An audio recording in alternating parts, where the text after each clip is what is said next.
নমস্কার, সকল ভক্ত বন্ধুদের সাদর আহ্বান জানাই বিশ্বজনীন বার্তা ফেসবুক পেজে। বিশ্বজনীন বার্তা ফেসবুক পেজে আজকে আমরা যে প্রসঙ্গটি শুনব তাকে দুভাগে ভাগ করে নিচ্ছি। প্রথমে আমরা শুনব ভাগবত কৃপা প্রসঙ্গ, আর তারপরে শুনব কিভাবে আমরা ধ্যানে গভীরে প্রবেশ করবার জন্য নিজেকে প্রস্তুত করতে পারি। তাহলে আজকে আমরা শুরু করবার আগে একটা কথা বলি। আজকে পণ্ডিচেরির মা দ্য মাদার নামে যিনি পরিচিত, শ্রী অরবিন্দের সঙ্গে যার যুগ্ম সাধনা আমাদের পৃথিবীতে এক অতিমানস চেতনার অবতরণ ঘটাতে সমর্থ হয়েছে, সেই মায়ের আজকে জন্মদিন। তাই শ্রী অরবিন্দকে স্মরণ করে আমরা এই ভাগবত কৃপা প্রসঙ্গটি শুনছি। তবে শ্রী অরবিন্দের দিব্য জীবন যে বইটি আছে, দ্য লাইফ ডিভাইনের বাংলা অনুবাদ, সেই দিব্য জীবন বইটি পড়ে বোঝা খুব কঠিন। সেই তুলনায় মায়ের বলা কথাগুলো অনেক বেশি সহজ। তবুও আজকে আমরা শ্রী মা এবং শ্রী অরবিন্দের যে বলা কথা, সেই কথার নির্যাস নিয়ে পশুপতি ভট্টাচার্য তিনি কিভাবে ব্যাখ্যা করেছেন দিব্য জীবনের সন্ধানে এই বইটিতে, সেখান থেকে আমরা ভাগবত কৃপা প্রসঙ্গটি একটু শুনবো আজকে। আর তারপরে অযাচকের ধ্যান বইটি থেকে কিভাবে আমরা ধ্যানের জন্য নিজেকে প্রস্তুত করতে পারি এবং ধ্যানের ফলে আমাদের কতটা মানসিক বিশ্রাম হয়, সেই সব প্রসঙ্গগুলিতে আসব। প্রথমেই রুমাদিকে দেখতে পাচ্ছি।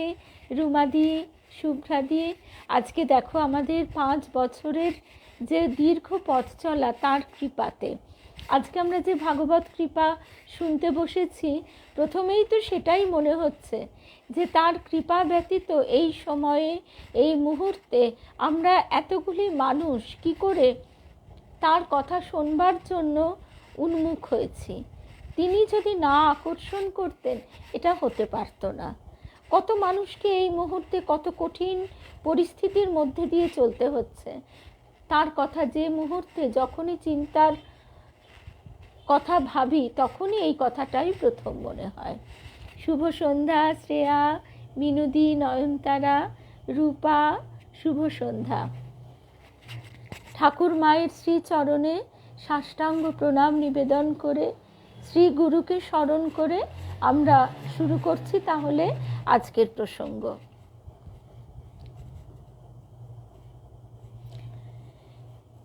ভাগবত কৃপা প্রসঙ্গে পশুপতি ভট্টাচার্য মহাশয় তিনি বলছেন, ইয়াদৃশী ভাবনা ইয়াস্যা সিদ্ধির ভবতি তাদৃশী। অর্থাৎ এই কথাটি আমরা প্রায় বলে থাকি। কথাটার মানে হচ্ছে যে যেরকম তুমি ভাববে, যেমন তোমার চিন্তা ভাবনা, সেই রকমই তোমার সিদ্ধি লাভ হবে। তা এবারে পশুপতি ভট্টাচার্য মহাশয় বলছেন, কেবল ভাবনার জোরেই কি সিদ্ধি মেলে? তা যদি হতো তাহলে সকলেরই হতো, কিন্তু তা তো হয় না, কেবল কারো কারো হয়। কেবল ভাবনার জোরে নয়, তার উপরে আবার ভগবানের কৃপা থাকলে তবেই হয় সিদ্ধি। কৃপা মানে শুধু অনুগ্রহ নয়, তার একটা বিশেষ রকম অমোঘ শক্তি আছে, যার জোরে মুখ হয় বাচাল, পঙ্গু করে গিরিলঙ্ঘন। কিন্তু ভগবান তো নিরপেক্ষ, তার আবার কৃপা কি? এ প্রশ্ন আমাদের মনে আসতেই পারে। কারণ অনেক সময় আমরা বলি যে ওর প্রতি বিশেষ কৃপা, অমুকের প্রতি বিশেষ কৃপা, আমি তো কৃপা পাই না। এখানে শুভ সন্ধ্যা শর্মিলা, বিলাসপুরের দিদি, শুভ সন্ধ্যা। কিন্তু ভগবান তো নিরপেক্ষ। কৃপা মানে পক্ষপাতিত্ব নয়, যা আমরা ভেবে থাকি। কৃপা হলো তার এক বিশেষ শক্তি, যা সকল রকম শক্তির উপরে ও সকল নিয়মের উপর কাজ করে, এবং সে কৃপার দান সকলেই পেতে পারে। তবে পাওয়ারও সামর্থ্য অর্জন করা চাই। ওই যে ঠাকুর বলতেন, 1 পোয়া ঘটিতে কি করে আমি 1 সের দুধ ঢেলে দেব। ঠাকুর বলতেন আমি 10 কেজি ওজন তুলতে পারি, আমাকে একটা 50 কেজি ওজনের পোটলা দেওয়া হলো, তাতে ধন সম্পত্তি যতই থাক সেটা তো আমি তুলতে পারবো না, আমি তুলে নিয়ে যেতে পারবো না। আমাকে বলল তুমি কত চাও, আমি 10 কেজি তুলতে সমর্থ, কিন্তু 50 কেজির ধন সম্পদ দিলেও আমি তা নিতে সমর্থ নই। তাই বলা হচ্ছে পাওয়ারও সামর্থ্য অর্জন করা চাই। আবার ঠাকুর বলতেন অহংকারের উঁচু ঢিপিতে জল জমে না। এই অহংকার আমাদের একেবারে ফুলিয়ে ফেঁপে এমন হয়ে থাকে ভিতরটাতে যে তার কৃপা বাড়ি উপচে পড়ে যায়, তা ভিতরে স্থিত হতে পারে না। তারপরে বলা হচ্ছে ভগবানের বা মায়ের কৃপা সকলের জন্যই, সবাই তার থেকে উদ্ভূত, সবাই তার কাছে প্রিয়। তার কৃপার বন্টন সম্বন্ধে কোনো তথাকথিত বাছাবাছি নেই। ভাগবত কৃপা আমাদের জন্য প্রস্তুতি রয়েছে, কেবল আমাদের তরফ থেকে সেই কৃপাকে গ্রহণ করতে পারার এবং তাকে সার্থক করতে পারার উপযোগী হয়ে ওঠা চাই। যে কেউ উপযোগিতা অর্জন করতে পারবে সেই কৃপার অধিকারী হবে। আগে সত্তার মধ্যে কৃপাকে ধরে রাখবার মতো আধার প্রস্তুত হওয়া চাই। নতুবা অঞ্জলি পাতলেই যদি কৃপা এসে পড়ে তাতে কোনো কাজ হবে না, তখনই তা আঙুলের ফাঁক দিয়ে গলে বেরিয়ে যাবে। অন্তরের মধ্যে রয়েছে কৃপা ধারণের মতো পাত্র, কিন্তু সে পাত্র আবর্জনায় পরিপূর্ণ। আগে সব আবর্জনা সাফ করে পাত্রকে বিশুদ্ধ করে ফেলতে হবে, তবে তার মধ্যে কৃপার অবতরণ স্থায়ী হতে পারবে। এইটা আমাদের আগে বুঝে নিতে হবে। আমি পেলাম না করে অভিযোগ করে কোনো লাভ নেই। আমি তার উপযুক্ত কিনা সেইটি নিজের ভিতরে সৎ অসৎ বিচারের দ্বারা আগে বিশ্লেষণ করে দেখতে হবে নিজেকে, নিজের ভেতরে। তারপর তার উপযুক্ত হয়ে উঠবার যে প্রচেষ্টা। কৃপা আমরা এমনিতেই অল্প বিস্তর পেয়ে থাকি, যদিও তা নিজেরা বুঝতে পারি না, বলছেন পশুপতি ভট্টাচার্য মহাশয়। তিনি ডক্টর ছিলেন, ডাক্তার, চিকিৎসক, কিন্তু তিনি নিজেকে কখনোই ডাক্তার বলে উল্লেখ করেননি কোথাও। যে যেমন উপযুক্ত হয়ে ওঠে সে তেমন কৃপা সঙ্গে সঙ্গেই লাভ করে। শুভ সন্ধ্যা শ্রী। আজকাল শ্রীকে প্রায়ই লাইভে দেখতে পাই। তার মানে গোপাল এখন বেশ শান্তশিষ্টই হয়ে গেছে, মাকে যথেষ্ট সময় দিচ্ছে এই সব কথা শুনবার। তারপর যে কথায় আমরা ছিলাম, আজকে আমরা প্রথমে কৃপা লাভের প্রসঙ্গে একটু শুনছি, তারপরে শুনব কিভাবে ধ্যানের মধ্যে দিয়ে আমরা এগোতে পারি বা নিজেদের কিভাবে ধ্যানের উপযুক্ত করে গড়ে তুলতে পারি। আচ্ছা, তারপর যে কথায় ছিলাম তিনি, আচ্ছা তো এই কথাই পশুপতি ভট্টাচার্য মহাশয় বলছেন, তুমি যে আজ ভগবানের প্রতি আকৃষ্ট হয়েছ সেও তার কৃপার গুণেই। তিনি আগে তোমায় আকর্ষণ না করলে তুমি আকৃষ্ট হতেই পারতে না। তিনি তোমাকে কৃপার পাত্র বলে বেছে না নিলে তুমি তাকে পরম আরাধ্য বলে বেছে নিতে পারতে না। সকলেই তো ভগবানের নাম প্রত্যহ কতবার কানে শুনছে, গানে শুনছে, আলাপ আলোচনায় শুনছে, বইতে পড়ছে, কিন্তু তার মধ্যে কজন তা প্রাণে গ্রহণ করছে, কজন তা 2 মিনিটও মনে রাখছে? এই জিজ্ঞাসাগুলোই আমাদের নিজেদের ভিতরে বারে বারে আনতে হবে। শুভ সন্ধ্যা মিনাদি। আমাদের গুরুদেব বলতেন, সবাই শোনে কানে, যেদিন শোনে প্রাণে সেদিন সে হয় কৃপার অধিকারী। সবাই শোনে কানে, যেদিন শোনে প্রাণে সেদিন সে হয় কৃপার অধিকারী। আচ্ছা, আমি একটু খুলে দিয়ে আসি, কেউ বাড়িতে নেই, 2 মিনিটও লাগবে না, আসছি একটু। হ্যাঁ,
আজকে বাড়িতে যেহেতু কেউ নেই, পুত্র পড়ে এলো, তাকে খোলবার জন্যে ছুটতে হয়েছে। কেউ মানে ওর বাবাই থাকে। আচ্ছা, আবার আমরা আমাদের প্রসঙ্গে ফিরে আসি। আমাদের গুরুদেবের যে কথা দিয়ে শেষ করে গেলাম, সবাই শোনে কানে, যেদিন শোনে প্রাণে, সেদিন সে হয় কৃপার অধিকারী। তারপরে লেখক বলছেন, কিন্তু উপযুক্ত হবার সময়টি যখন উপস্থিত হয়, তখন ওরই ভিতর থেকে শোনা যায় তার কৃপার আহ্বান। তখন আর তাকে ঠেকানো যায় না। জগতে এর উদাহরণ খুব কম নয়। সকলেই জানে বিল্বমঙ্গলের কথা। আমরা সেদিন গোস্বামী তুলসীদাস, তার কথাও অনুধ্যানে এই একই ব্যাপার শুনেছি।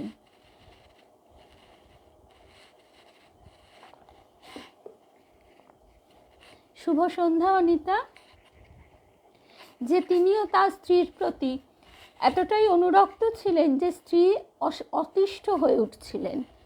স্ত্রী সেদিন বাপের বাড়ি গিয়ে তার পিতার অসুস্থতার কারণে তাকে সেবা করছেন, তো সেখানেই তুলসীদাস এসে হাজির।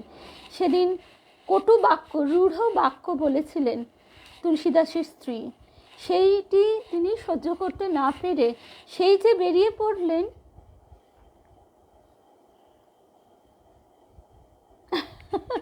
তা গোপাল তো এখন দুষ্টুমি করবেই, তা ঠিক। এই দেখি 6 তারিখ যদি দেখতে পাই, সেই একটা সুযোগ আছে দেখবার। আচ্ছা, তারপরে যে কথায় ছিলাম, তা সেই দিন গোস্বামী তুলসীদাসেরও জাগতিক ভোগ বাসনার যে আকর্ষণ, সেইটি রুদ্ধ হয়ে গেল স্ত্রীর কটু বাক্যে, আর খুলে গেল তার সেই কৃপার দরজাটি। এখানেও দেখছি যে সেদিনকার লালাবাবুর কথাও সবাই জানে।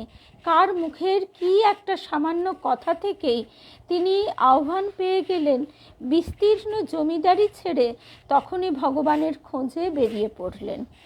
আরও অনেকের কাছে এমনিভাবেই কৃপার ডাক আসে। যখন যার ভাগ্য খোলে, তখন তার কাছে তা হঠাৎ এসে যায়। কিন্তু ও তো হলো কৃপার প্রথম প্রসাদ, ওতে কিছুই হবে না। ওর পরেও অনেক কাজ রইল, আরও তাকে ভালো করে পাওয়া চাই, নিজে উপযুক্ত হয়ে তাকে সার্থক করে তোলা চাই, তার জন্য রীতিমতো প্রস্তুত হয়ে ওঠা চাই। এই প্রস্তুতির জন্য চাই পুরোপুরি শ্রদ্ধা, ঐকান্তিক আস্পৃহা, পূর্ণ সমর্পণ, আর ঠাকুর যে কথাটি বলেছেন, রোখ। আমি সকালবেলা ঘুম থেকে উঠতে পারি না, কিন্তু আমার যদি সেই রোখ থাকে, তাহলে আমি নিশ্চয়ই পারবো। এইভাবে আমাদের নিজেদের ভিতরে সেই দৃঢ় প্রতিজ্ঞাটি ভীষণ রকম দরকার। শুভ সন্ধ্যা পূর্ণিমা।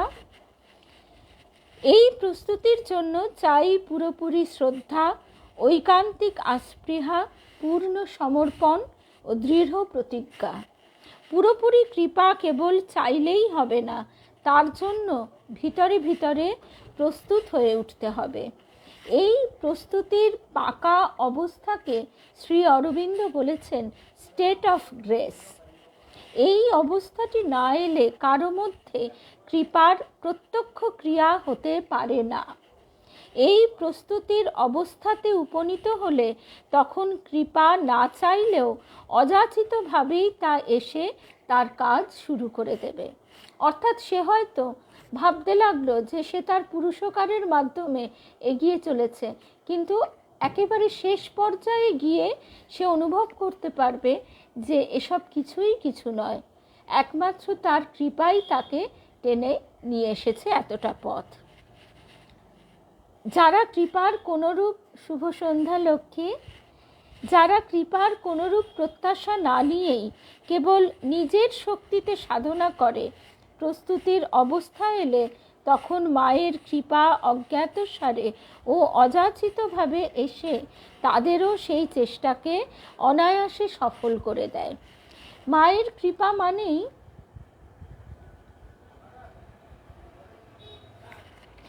অনেক ধন্যবাদ গো শ্রী।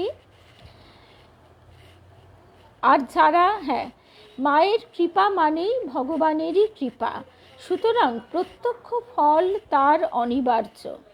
আর যারা কৃপার প্রত্যাশা নিয়ে সাধনা করে তাদের কাছে তা যে তাড়াতাড়ি এসে পড়বে এমন কথাও কিন্তু নয়। সুতরাং তাদের পক্ষেও অসীম ধৈর্য নিয়ে কাজ করে যেতে হবে। উপযুক্ত সময়টি যখন হয়ে আসবে তখন তারা সে খবর জানতে না পারলেও মায়ের চেতনা ঠিক তা জানতে পারবে। কৃপার কোনো মনুষ্যজনিত বাধা নিয়ম নেই, তার সময় অসময় নেই। পাত্রাপাত্রের সম্বন্ধে বিচার তার নিজস্ব কিছু থাকলেও আমাদের বিচারের মাপে তার বিচার নয়। আমরা হয়তো আমাদের চোখে, সমাজের চোখে সে হয়তো একেবারে পতিত, কিন্তু দেখা গেল তার উপরেই তার অশেষ কৃপা। এই প্রসঙ্গে একটা গল্প আছে, যে গল্পটা খুব সুন্দর। গল্পটা এইরকম, শুভ সন্ধ্যা পলি, বিলাসপুরের দিদি, শুভ সন্ধ্যা। গল্পটা এইরকম, এক পতিতা মহিলা, সে শুভ সন্ধ্যা চিনুদি, সে কাছেই এক নদীর ধারে বটগাছের তলায় এক সাধুজি বসে থাকেন। সাধুজি ধ্যান করেন, বহু মানুষ এসে তাই সেই সাধুজিকে প্রণাম করে যান। তা সেই সাধুজির কাছে সেই পতিতা রমণীটিও এসেছে, এসে বলছে যে আমার এই সারা জীবনের যে এত পাপের বোঝা, এত দুষ্কর্ম, এই সমস্ত আমি তো আর বইতে পারছি না, আপনি কৃপা করে আমাকে উদ্ধার করুন। তখন সাধুজি ভাবছেন, আমি এত সাধন ভজন করেও তার কৃপা লাভ করলাম না, শুভ সন্ধ্যা রিমা, আর এই মেয়েটি ভাবছে এইভাবে এত সহজেই কৃপা পেয়ে যাবে। এই কথা ভেবে সাধুজি তাকে অনেক উপদেশ দিলেন, তুমি এই করবে, ওই করবে, এইভাবে চলবে, এই সাধন ভজন করবে, এত জপ করবে, তত জপ করবে। মেয়েটি যথাসাধ্য তা করতে চেষ্টা করতে থাকলো, কিন্তু যেহেতু সে ছিল বারবনিতা, সেই কারণে তার যেটি কর্ম তাকে সেটিও করতে হতো। এবার সাধুজির কি হলো, শুভ সন্ধ্যা রূপশ্রী, রিমা, সোমা, শুভ সন্ধ্যা, এবারে সাধুজির কি হলো, তার সাধন ভজন সব লাটে উঠল। সে শুধু লক্ষ্য রাখে, নজর করে যে ওই বারবনিতাটি সারাদিন কি করছে, ওই বারবনিতাটির ঘরে কটি বাবু আসছে, রোজ রাতে বাবু আসছে কিনা, এই তার সারা দিনের কর্ম চিন্তা হয়ে দাঁড়ালো। তারপরে যখন পরপারে যাবার ডাক এলো, তখন দেখা গেল যে দুজনেরই একই সময়ে মৃত্যু ঘটেছে।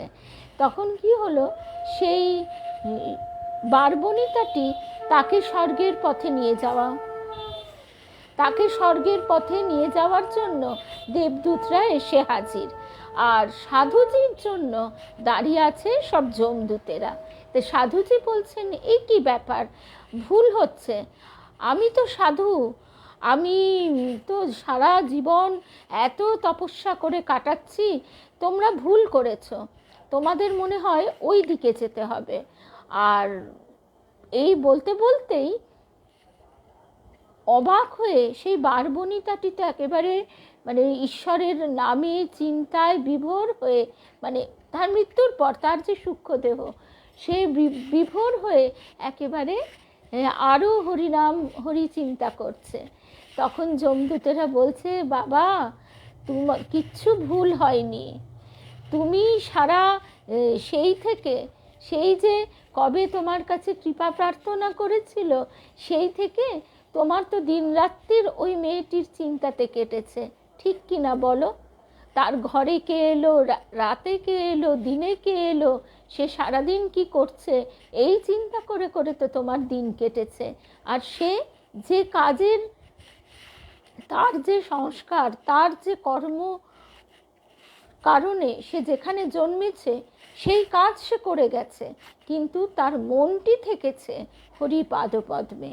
সুতরাং ভুল আমাদের কিছুই হয়নি। শুভ সন্ধ্যা কাবেরী জয়ন্তী।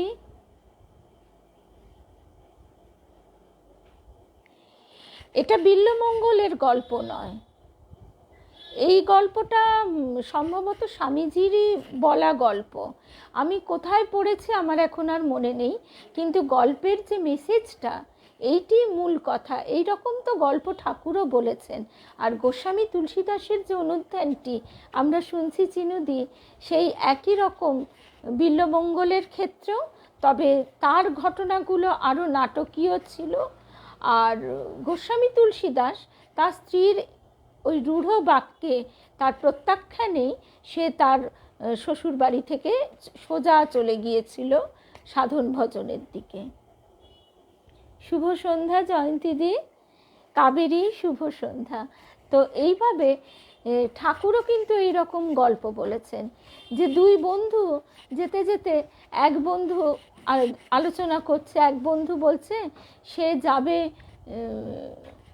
ভাগবত শুনতে, আর এক বন্ধু যাবে সে ওই বেশ্যাদের ওখানে যাবে।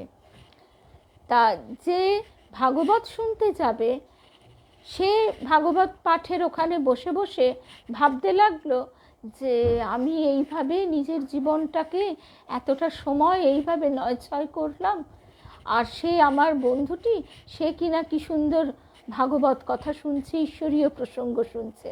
শুভ সন্ধ্যা মৌসুমী। আর যে কিনা ভাগবত শুনতে গিয়েছিল, সে ভাবতে লাগলো কি বেজর বেজর করছে, তার থেকে আমার বন্ধু কত ফুর্তি করছে। এই যে চিন্তা ভাবনার ধারা, এইটি কতখানি শক্তিশালী, এবার প্রথম গল্পটাতেই আমরা সেটা বুঝতে পারছি। আজকে আমাদের 7:30 থেকে শুরু, যে কারণে অনেক ভক্তবন্ধুরাই একটু দেরি করে ফেলেছেন। আসলে শুক্রবার আমরা এখন থেকে 7টাতে শুরু করব, বুধবার এবং শুক্রবার। শুক্রবার আমার ছেলের পড়ার টাইমটা যেহেতু চেঞ্জ হয়ে গেছে, সেই হেতু 7টা থেকে শুরু করলে একটু সুবিধে হবে। আচ্ছা, তারপরে আমরা যে প্রসঙ্গে ছিলাম, অনেক পাপী তাপী এবং মূর্খ লোকও সেই কারণে এই কৃপা হঠাৎ কেমন করে পেয়ে যায়। আমাদের দেশের জগাই মাধাই তার জ্বলন্ত উদাহরণ। কিন্তু সকলের অজানিত হলেও তাদের মধ্যেও একটা কিছু প্রস্তুতির অবস্থা ভিতর থেকে এসে থাকেই। কৃপা নিতান্ত অহেতুক হয় না। কৃপাটি যখন অবতরণ করে তখন অসম্ভব সম্ভব হয়ে পড়ে। মানুষের ভিতরকার দৃষ্টি তখন, হ্যাঁ গো মিতা, আজকে আমি লিখেই দিয়েছিলাম 7টা থেকে। কৃপাটি যখন অবতরণ করে তখন অসম্ভব সম্ভব হয়ে পড়ে। মানুষের ভিতরকার দৃষ্টি তখন আপনা থেকে খুলে যায়, সমস্ত অন্ধকার তার কাছে পরিষ্কার হয়ে যায়। মানুষ তখন তার নিম্ন প্রকৃতিকে ছাড়িয়ে এক আশ্চর্য আলোর রাজ্যে গিয়ে প্রবেশ করে। আমার গুরুদেব বলতেন, তখন জীবের সঙ্গে শিবের লড়াই চলতে থাকে। কারণ আমাদের মহামায়া এমনভাবে এই ভবে খেলবার জন্য পাঠিয়ে দিয়েছেন যে এখানে স্থূল চেতনাই আমাদের নিম্ন দিকে আকর্ষণ করতে থাকে। একটা খুব সুন্দর প্রসঙ্গ, এটি আরেকটু বিস্তারিতভাবেই আমরা শুনব। আমাদের দেবীমা একটা কথা বলতেন, সরি গো, এবার থেকে আমরা বুধবার আর শুক্রবার 7টা থেকেই শুরু করব। আমাদের দেবীমা একটা কথা বলতেন যে আবেগ থাকলে চলবে না, ওরকম আবেগপ্রবণ হলে চলবে না। আর দেবীমা এমন মুখটা করে বলতেন, আর যেহেতু আমার তখন বয়সটা কমই ছিল, সেই হেতু আমি ঠিক দেবীমাকেও নির্ভয়ে জিজ্ঞেস করতে পারতাম না যে আবেগ থাকলে চলবে না মানে কি মা? তাহলে কি আমাদের হিসেবই হতে হবে? না, আবেগ প্রবণতাটাকে অনেক সময় আমরা খুব গুণ বলে মনে করে থাকি। সাধারণ মানুষ সেইভাবেই, আমাদের চারিদিকের মানুষরা সেটাই কিন্তু আমাদের সেইভাবেই আর কি আমাদের ঠেলে দেয় যে আবেগ প্রবণতাটা তার একটা বিশেষ গুণ, কিন্তু আদপেই তা নয়। অনাহত চক্র, সেই জায়গায় মন যখন থাকে সেইখানে হৃদয়ে, সেই জায়গা থেকে কি হয়, সেইখান থেকে যখন নিম্ন দিকে আকর্ষণ হয় তখন সেটি আবেগ নামে পরিচিত, আবেগ রূপে প্রতিভাত হয়। এই আবেগ আমরা বিভিন্ন জায়গায় ঢেলে দিই। এইখান থেকেই আমাদের ঠাকুরের কথাটা মনে রাখতে হবে। ঠাকুর বলছেন মোড় ঘুরিয়ে দেওয়া। এবার মোড় ঘুরিয়ে দেওয়া কীরকম? এবার সেই আবেগটাই যখন মনুষ্য ইত্যাদির প্রতি না থেকে শুধুমাত্র ঈশ্বরের পাদপদ্মে ঢেলে দিতে পারবো, তখনই তা ভক্তির রূপ নেবে। এবং ক্রমশ তখনই আমরা এই অনুভবে পৌঁছবো না যে ওই যে মা বলছেন আমার ভিতর যিনি, তোমার ভিতর যিনি, দুলে বাগদি ডোম সবার ভিতর তিনি। এটা আমরা কিছুতেই তখনও বুঝতে পারবো না, এখনও পারি না। ওই তপস্যা করতে করতে বুঝবে। এটা একটা কনস্ট্যান্ট চলা। এই চলতে চলতে আমাদের একটা একটা করে অনুভূতির দরজা খুলে যাবে। এবং আমরা যে বইটি থেকে শুনছি, এখান থেকেই আমরা এর আগেও শুনেছিলাম, কিন্তু ওই শুধু শুনলে তো আমরা শ্রুতিধর নই, মনে থাকে না। বারবার পড়তে পড়তে, চিন্তা করতে করতে, অনুশীলন করতে করতে ওটি স্থায়ী রূপ নেয়।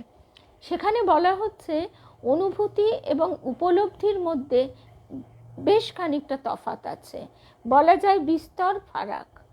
অনুভূতি কি? একটা তাৎক্ষণিক অবস্থা। আমার নীল আকাশ দেখে একটা অনুভূতি হলো যে ঈশ্বরের একটা মহিমা বা ঈশ্বরের একটা প্রকাশ আমার অনুভবে এলো। ওই গানটার কথা কিছুতেই মনে করতে পারছি না, ওই গানের কথাটাই মনে মনে আসছিল। মায়ের একটুখানি রূপের ঝলক, স্নিগ্ধ বিরাট নীল গগন। এটা আমার মুহূর্তের জন্য মনে এলো, সেটা আমার অনুভূতি। কিন্তু সেটা যদি স্থায়ী হয়ে যায়, চিরস্থায়ী হয়ে যায়, সেটা হবে উপলব্ধি। এই তফাৎটা আমাদের বুঝতে হবে। এবং এই অনুভূতি থেকে উপলব্ধির যে পথ চলা, মাঝখানটাতে ওই অভ্যাস, অনুশীলন, প্রতি মুহূর্তে আমাদের এত বৃথা বাক্য ব্যয় না করে অনাহত চক্রে আরও একটা জিনিস হয়, যখন সেইখানে মন ওঠে তখন আমাদের বাক সংযম আসে। অধিক কথা বলার প্রবণতা থেকে আমরা মুক্ত হই। আমাদের সকলেরই এই প্রবণতা থাকে, বৃথা বাক্য ব্যয় করা, অতীতের কথা আলোচনা করা, ভবিষ্যতের কথা চিন্তা করা। এইগুলি থেকে আমরা মুক্ত হয়ে নিরবচ্ছিন্নভাবে ঈশ্বরীয় চিন্তা করবার দিকে এগোতে শুরু করি, এবং তখনই সেইটি ভক্তিতে রূপান্তরিত হয়। এই রূপান্তর ঘটতে থাকে, কিন্তু আমাদেরই সেটা যতটা নিজেদের ওপরেই অনেকটা নির্ভর করে, ব্যাকুলতা, কার কতটা ব্যাকুলতা তার উপর। সেই রূপান্তর ঘটবে যার ব্যাকুলতা যত বেশি তার তত তাড়াতাড়ি। ভাগবত কৃপা বলতে যা বোঝাবে তা আন্দাজে ধরে নেবার মতো একটা ধোঁয়াটে ব্যাপার নয়। এর খুব সুনির্দিষ্ট ক্রিয়া, আগে প্রস্তুতি, তারপরে প্রাপ্তি, এই এর ধারা। এই ভাগবত কৃপার সম্বন্ধে শ্রী অরবিন্দ নতুন কিছু বলছেন না। বহুকাল আগের থেকেই আমরা শুনে আসছি যে পরমানন্দ মাধবের কৃপাতে মূক ও বাচাল হয়ে ওঠে, পঙ্গুও গিরিলঙ্ঘন করে। সেটা শুধু মুখের কথাই নয়, সাধারণ লোকে একে একটা অতিশয়োক্তি বলেই ধরে নেয়।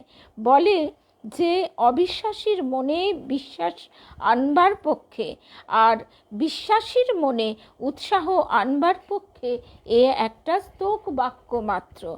শ্রী অরবিন্দ সেই জন্য খুব জোর দিয়ে বারে বারেই ভাগবত কৃপার উপর নির্ভর করে থাকবার কথা বলেছেন। ঠাকুর বলছেন, ওগো বাবুরা, ভালো লোকের ওপর ভার দিলে সে কি কারো ক্ষতি করে গা? আগে আমরা আমাদের সংসারের এই চিন্তার ভারটাই দিই, তারপর তো এগিয়ে যাবার ভারটাও দেব। তার সেই চিরস্মরণীয় কথাগুলি এখানে উদ্ধৃত করে দিই। বলছেন পশুপতি ভট্টাচার্য, মধুরিমাদিরও খুব প্রিয় লেখক। আজকে আমরা 7টা থেকে শুরু করেছি, একটু প্লিজ মনে রেখো, আমরা বুধ আর শুক্রবার 7টা থেকে শুরু করব। আচ্ছা, শ্রী অরবিন্দের কথাগুলি তোমাদের কাছে আমি সহস্রবার বলেছি, আর এখনও বিশেষ করে বলছি যে সিদ্ধি লাভের পক্ষে সাধনার শক্তি খুবই প্রবল শক্তি, কিন্তু তার চেয়েও প্রবলতর শক্তি হলো ঐকান্তিকতা। আবার তার চেয়েও প্রবলতম এবং সবচেয়ে চূড়ান্ত শক্তি হলো ভাগবত কৃপা। ওর চেয়ে বড় আর কিছুই নেই। কিন্তু কৃপাকে আত্মবাসনা পূরণের উপায় মনে করা উচিত নয়, যদিও তাই আমরা সাধারণত করে থাকি। যখন আমার ছেলের একটা ভালো চাকরি হয়ে যায়, তখন আমরা বলি, আহা ঠাকুর তোমার কি কৃপা গো। যখন আমাদের সংসারে একেবারে স্বাচ্ছন্দ্য, সুখ, শান্তি বিরাজ করে, তখন আমরা বলি, আহা ঠাকুর তোমার কি কৃপা গো। আমরা কি বলতে পারি, ঠাকুর এই তো তোমার কৃপা, দাঁড়িয়ে আছো তুমি একই ঘর ভরা মোর শূন্যতারি বুকের ওপরে? পারি না, কারণ আমাদের সেই ঐকান্তিকতা, সেই দৃঢ়তাটা নেই। তবুও আমাদের গুরুদেব বলছেন, একবারে হচ্ছে না, একটু একটু করে কর, একটু একটু করে চল, খুচরো হয়ে চলতে চলতে একদিন টাকা হয়ে যাবি। কিন্তু চলাটা অ্যাটলিস্ট শুরু করে দিতে হবে। আমরা চলতে আর শুরু করতে পারছি না, আমরা ওই শুধু পড়ে পড়ে শুনে শুনে ভেবে যাচ্ছি। রামকুমার চট্টোপাধ্যায়ের ওই রেকর্ডটাতেই গানটা ছিল, ভাবতে যদি সময় গেল জানতে পেলাম কই। আচ্ছা, আজকে কৃপার পরে এবারে আমরা চলে আসি এই অযাচকের ধ্যান প্রসঙ্গে। শুনছিলাম তারই একটা অংশে।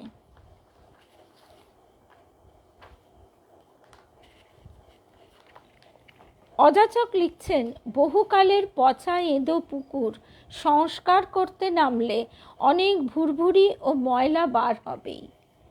সেগুলি ফেলে দিতে না পারলে স্বচ্ছ শুদ্ধ জল কখনোই পাওয়া যায় না। যখন, এটা তো আমরা নিজেরাই দেখি, যখন টিউবওয়েল খোঁড়া হয়, বা এখন আমাদের এখানে কিছুদিন আগেও ওই সাবমার্সিবল পাম্প বসাবার জন্য যে খনন করা হয়েছে, তখন প্রথমে ওই কাদা, বালি, এইসব নোংরা জল উঠতে থাকে, তারপরে শেষকালে ওই স্বচ্ছ জল ওঠে। ঠিক সেই একইভাবে আমাদের মনের ভিতরেও যে পাক ময়লাগুলি জমে আছে, সেইগুলি উঠতে থাকে, উঠবেই। সেগুলি ফেলে দিতে না পারলে স্বচ্ছ শুদ্ধ জল কখনোই পাওয়া যায় না। পরম পূজনীয় দিব্যানন্দজি মহারাজও এই কথাটি নাকি খুব বলেন। এতক্ষণ পড়লাম মধুরিমাদিও জানে, এর আগেও আমরা শুনেছি, দিব্য জীবনের পথে। তাই তো বাবা, বইটার নামটা আবার ভুলে গেলাম, দিব্য জীবনের সন্ধানে। আজকে পণ্ডিচেরির মা, দ্য মাদার নামে যিনি পরিচিত, আজকে তার জন্মদিন। তাই আজকে সকাল থেকে খুবই শ্রী অরবিন্দের কথা পড়ছিলাম। তা পড়তে পড়তে মনে হলো যে অত কঠিন বিষয় আমরা এইটুকু সময়ে অতটা বুঝে উঠতে তো পারবই না। আর তার থেকে যদি পশুপতি ভট্টাচার্যের এই দিব্যজীবনের সন্ধানে থেকে একটুখানি শুনি, ভালো লাগবে। শ্রী অরবিন্দের যে দর্শন, সেইটি তিনি খুব সহজভাবে আমাদের বুঝিয়ে দিয়েছেন। আর তারপরে আমরা আসছি অযাচকের যে ধ্যান প্রসঙ্গ শুনছি সেই প্রসঙ্গে। তা অযাচক বলছেন, তাই প্রাথমিক দুর্যোগ ও হতাশাকে কাটিয়ে উঠতে হবে। সেই সকল প্রতিবন্ধকতাকে আমল দিতে নেই। ঘুম এসে ঢুলে পড়তে থাকলে, কতগুলি মুদ্রার কথা বলা হয়েছে, সেই মুদ্রা করে নিলে জড়তা কিছুটা কাটে। এখন এইগুলি সবই গুরুমুখী বিদ্যা, এগুলি বই পড়ে নিজে নিজে করবার চেষ্টা করাটা ভীষণ ভুল। সেইখানে নিজেদের পুরুষকার, নিজেদের রোগ আর ঠাকুর মায়ের কাছে প্রার্থনা যে আমি পারছি না, তুমি আমাকে সেই শক্তি দাও। পদ্মাসনে স্থির মেরুদণ্ডে শক্ত হয়ে বসলে ঘুম সহজে আসে না। যদি বা আসে, তার মধ্যেও ধ্যান প্রয়াস চালিয়ে যেতে হয়। স্বপ্নের মতন ধ্যানকে তখন মনে হয়। তারপর ধীরে ধীরে ঘুমঘোর কেটে যায়। ধ্যেয়ের প্রশান্ত চিত্রটি মনশ্চক্ষে ভেসে ওঠে, যেমন কুয়াশা কাটিয়ে অরুণোদয় ঘটে। সকলেরই নিশ্চয়ই টাইগার হিলে সূর্যোদয় দেখবার বা আরও বিভিন্ন জায়গায় সানরাইজ পয়েন্ট যেখানে যেখানে আছে, সকলেরই অভিজ্ঞতা আছে কম বেশি। তো এই যে একটা প্রাথমিক অবস্থা, যখন চারিদিক থমথম করে, তারপর হঠাৎ যে অরুণোদয়, একটু লাল আভা লাগা, তারপর তার প্রথম রশ্মি বেরিয়ে এলো, এই আনন্দের ফুলকিগুলো আমরা যত ধ্যানের গভীরে ডোববার চেষ্টা করব, ততই একটু একটু করে অনুভূতিতে আসবে। চোখ বুজলে প্রথমে অন্ধকারই দেখা দেবে। আমরা যখন ঘুমোই তখন চোখ বন্ধ করি, কিন্তু যখন স্বপ্ন দেখতে শুরু করি, নিদ্রা যখন গাঢ় হয়, তখন চোখ বন্ধের কথা বিস্মৃত হই। ইষ্টের স্মরণ মননকে গভীর থেকে গভীরতর করতে থাকলে চোখের আধার ভাব কেটে যায়। মন তখন চোখের পাতার নিচে তাকায় না, আরও অনেক গভীরে চলে যায়। আর স্বপ্নে ইষ্ট দর্শন এইভাবেই হয়, তার কৃপাতেও হয়, তার কৃপাতেও না, তার কৃপাতেই হয়। আর এর আগে আমার গুরুদিদি সতীর্থ শ্রীমতী সর্বাণী সেনের বলা কিছু কথা আমরা শুনেছিলাম। আমি তো বহুবার শুনেছি কথাগুলো। ঠাকুরকে তার যে দর্শন, এমনকি ঠাকুর বলছেন স্বপ্নেই দর্শন হচ্ছে। বেগুন ভাজা খেতে চাইছেন, সর্বাণীদি বলছে যে তুমি বেগুন ভাজা খাবে ঠাকুর? আচ্ছা, রুটি দিয়ে কি লুচি করে দেব? ঠাকুর বলছেন না, রুটি। তখন সর্বাণীদি বলছে আমার তো রুটি করা নেই গো, আমার তো সেই, আমি এক্ষুনি খাবো। ঠাকুর বলছেন, সর্বাণীদি তখন মানে স্বপ্নেই চলছে, বলছে আমার তো বাসি রুটি পড়ে আছে। ঠাকুর বলছেন আমাকে তাই দে, দুখানা বাসি রুটি বেগুন ভাজা, স্বপ্নেই খেতে চাইছে। লালজি কল্যাণীদির কাছে এমন স্বপ্ন দেখাচ্ছে যে কড়াইশুটির কচুরি, আলুর দম, সে মধুরিমাদির পরনের শাড়ির রং, আমার পরনের শাড়ির রংটাও সে দেখতে পাচ্ছে। আশ্চর্যের কথা, আমার শাড়িটা না হয় কল্যাণীদির জানা, কিন্তু মধুরিমাদির ওই রকম শাড়ি ছিলও না পারতপক্ষে আকস্মিনকালে, আর সদ্যই সে ওইরকম একটা শাড়ি বিয়ে বাড়ি উপলক্ষে কিনেছে। তা সেই রং, সেই কালার কম্বিনেশন সে কী করে দেখলো? সুতরাং এর ভেতরে একটা গভীর সত্যের ইঙ্গিত তো আমরা সবাই পাচ্ছি। সিদ্ধার্থ তার আগে আর একটা যে কথা বলেছ, এইখানেও নিজেকে ওই আবেগ অনাহত চক্রে যখন দেবী মায়ের কথাটাই উল্লেখ করছে, দেবী মা আমাকে বারবার এই কথাটা বলতেন যে তোমরা ওই বোতলে করে যে শরবত এনে খাও, গ্লাসে ঢাললে ভসভস করে উঠে এতটা পড়ে যায়, আবেগ হচ্ছে তাই, আবেগ নয়। কথাটা তখন শেষ হলো না। আবেগের বিপরীত কিন্তু হিসেবই নয়, বিচারশীল।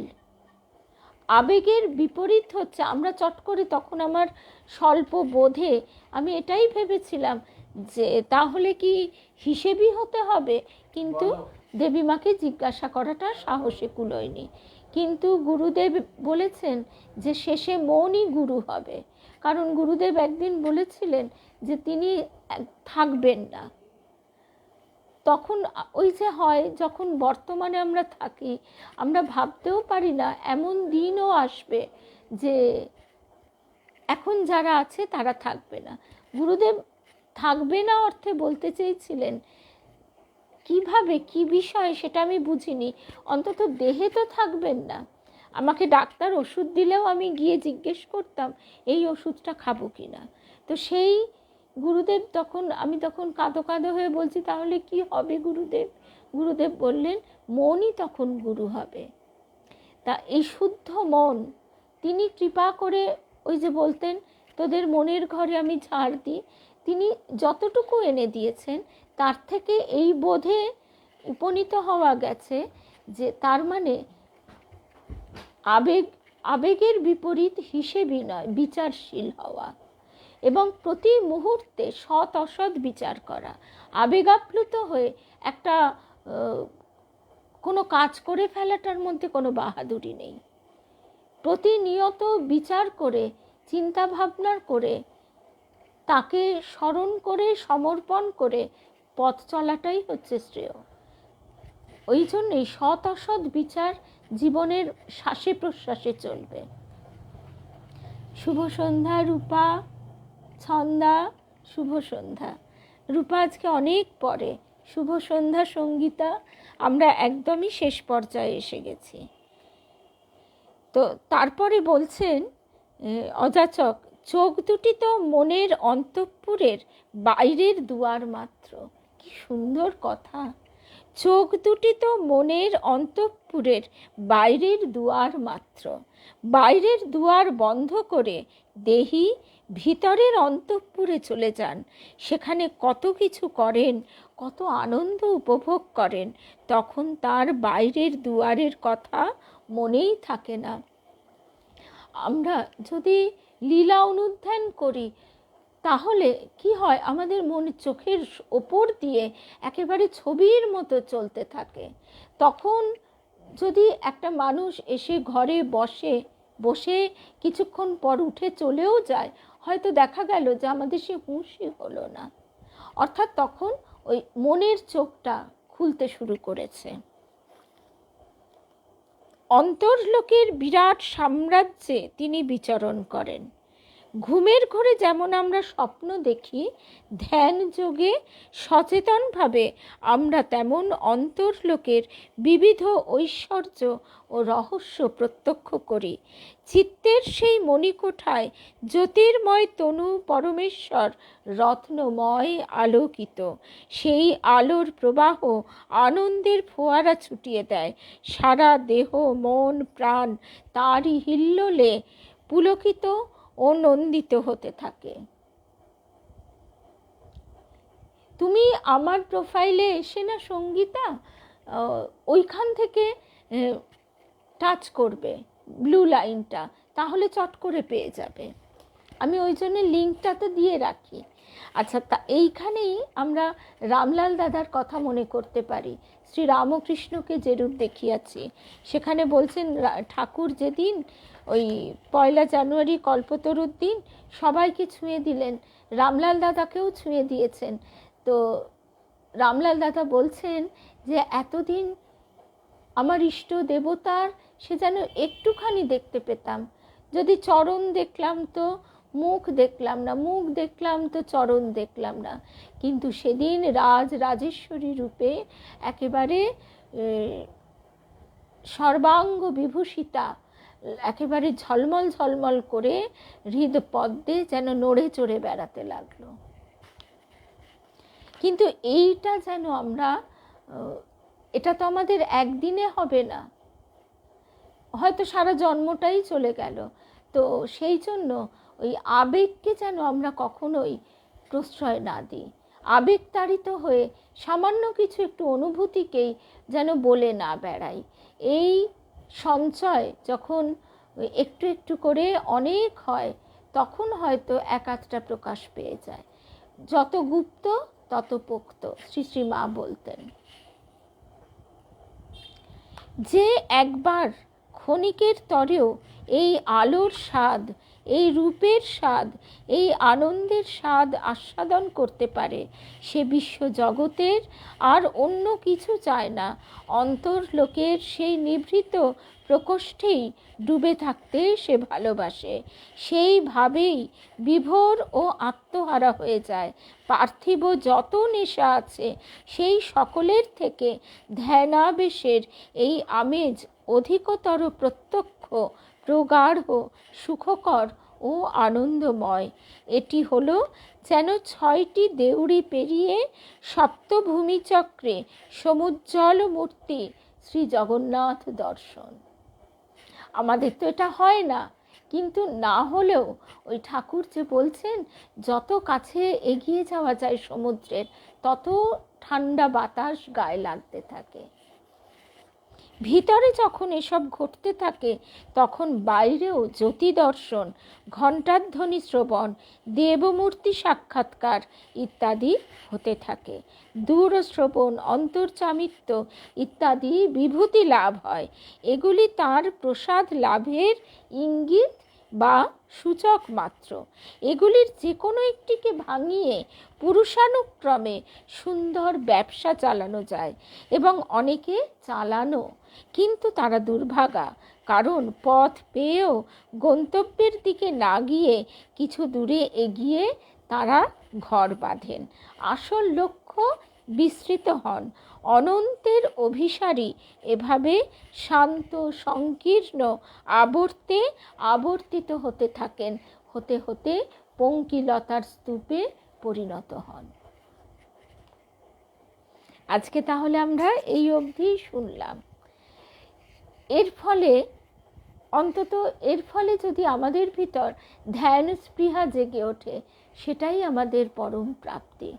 এইভাবে তিনি আমাদের আকর্ষণ করছেন, কিন্তু আসল কথা হলো আমাদের সেই রোখ, সেই ঐকান্তিকতা, সেই দৃঢ় প্রতিজ্ঞা। তবে এইটুকু ভালো রুদ্রাণী যে ইচ্ছে করলে পরেও শোনা যায়। আজকে আমরা এখানেই শেষ করছি। জয় রামকৃষ্ণ, জয় রামকৃষ্ণ, জয় রাম।